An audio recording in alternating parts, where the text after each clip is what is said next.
क्या आपने एर्तुगरुल गाजी ड्रामा देखा है? अगर आपने देखा है तो आप एक किरदार को बखूबी जानते होंगे और उससे मोहब्बत भी करने लग पड़े होंगे। वो किरदार है बामसी बैरक, जिसे उर्दू ट्रांसलेशन में बाबर के नाम से पुकारा जाता है। आप देख रहे हैं नुक्ता, जिसके साथ मैं हूं यासिर रशीद चौधरी। हमारी इस वीडियो को मुकम्मल देखिए।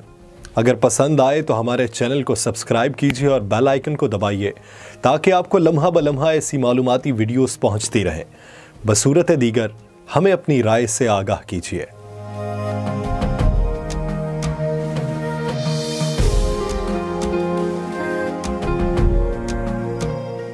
नाज़रीन, एर्तुगरुल गाजी की जिंदगी पर बनाए जाने वाले ड्रामा सीरियल देरीलियस एर्तुगरुल और कोरलस उस्मान में एक किरदार ने सबके दिल जीते।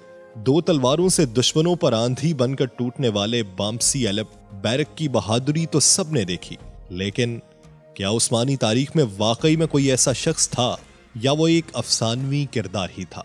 बामसी बैरक औगोज तुर्कों का एक मशहूर जंगजू था। उसकी जिंदगी के बारे में औगोज तुर्कों की मारूफ किताब देदे कुरकूत में लिखा हुआ है। देदे कुरकूत की कहानियों के मुताबिक बामसी बैरक औगोज शहजादे बेबूरे बे का बेटा था। कदीम रिवायात में है कि एक मर्तबा सब औगोज शहजादे एक जगह इकट्ठे हुए। उनमें बेबूरे बे वाहिद शहजादा था जिसकी कोई औलाद न थी।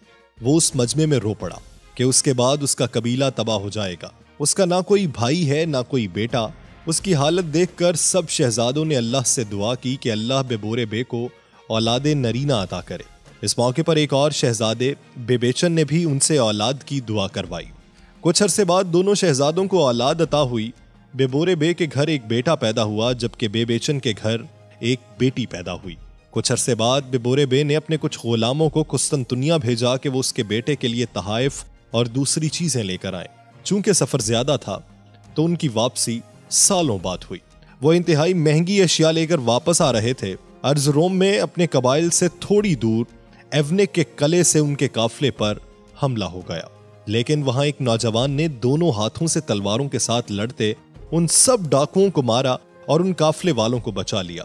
उस नौजवान की महारत देखकर काफले वाले उससे बहुत मरूब हुए। ये नौजवान उनसे रुखसत लेकर कबीले चला गया और अपने बाप के खैमे में जा बैठा।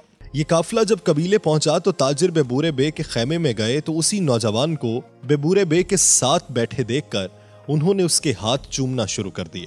उस पर बेबूरे बे ने बरहम होते हुए कहा कि ये कौन सी रिवायत है कि बाप बैठा है और तुम बेटे के हाथ चूम रहे हो। उस पर उन लोगों ने काफले पर हमले की तमाम सूरत हाल बताई और बताया कि कैसे इस लड़के ने उन डाकुओं से बचाया। उसका बाप बहुत खुश हुआ। तब तक उसने अपने बेटे का कोई नाम नहीं रखा था। उन काफले वालों ने दुश्मनों के सर उड़ाने की वजह से उसे बामसी बैरक कहा, जिसके बाद यही उसका नाम पड़ गया। बामसी बैरक ने जनूबी कफकाज से लेकर अनातोलिया तक बहुत सी लड़ाइयां लड़ी। वो बहादुर होने के साथ साथ इंतहाई नरम दिल और मजाहिया शख्स था। उसकी शादी बेबेचन की बेटी बानू चेचक से हुई, जो कि उसी की तरह औगोज शहजादों की दुआओं के बायस पैदा हुई थी। तारीखी तुर्क किताबों में इन दोनों को औगोज के करिश्माती बच्चे तस्वुर किया जाता था। शादी की रात ही उसके खैमे पर हमला हुआ और उसे औनेक कले में कैद कर लिया गया। बामसी बैरक 16 साल उस कले की जेल में कैद रहा। कुछ लोग कहते हैं कि कले में एक शहजादी ने उसे भागने में मदद की और उसे जेल से भगा दिया, जबकि चंद लोगों का यह कहना है कि उस कले की शहजादी, जिसका नाम हेलेना बताया गया है, उसकी मोहब्बत में गिरफ्तार हो गई और उसे लेकर वहां से भाग गई और बाद में उससे उसकी शादी हो गई। देरीलियस एर्तुगरुल में भी दिखाया गया है कि उसको हेलेना नामी शहजादी पसंद आ जाती है, जिससे वो शादी कर लेता है। यहाँ ये बात भी बताना जरूरी है कि हकीकी जिंदगी में बामसी बैरक एर्तुगरुल गाजी या उस्मान गाजी से कभी नहीं मिला, बल्कि उनसे बहुत पहले के दौर में गुजरा है। ड्रामा सीरियल देरीलियस एर्तुगरुल में उसका किरदार इसलिए दिखाया गया है ताकि अजीम तुर्क बहादुर को खिराज अकीदत पेश किया जा सके। बामसी बैरक की कब्र अनातोलिया के करीब वाक़ है। देरीलियस एर्तुगरुल में मकबूलियत के बाद लोग उसकी कब्र पर जाना शुरू हो गए थे, जिसके बाद हुकूमत ने अब उसकी कब्र के साथ एक मज़ार नुमा इमारत बना दी है।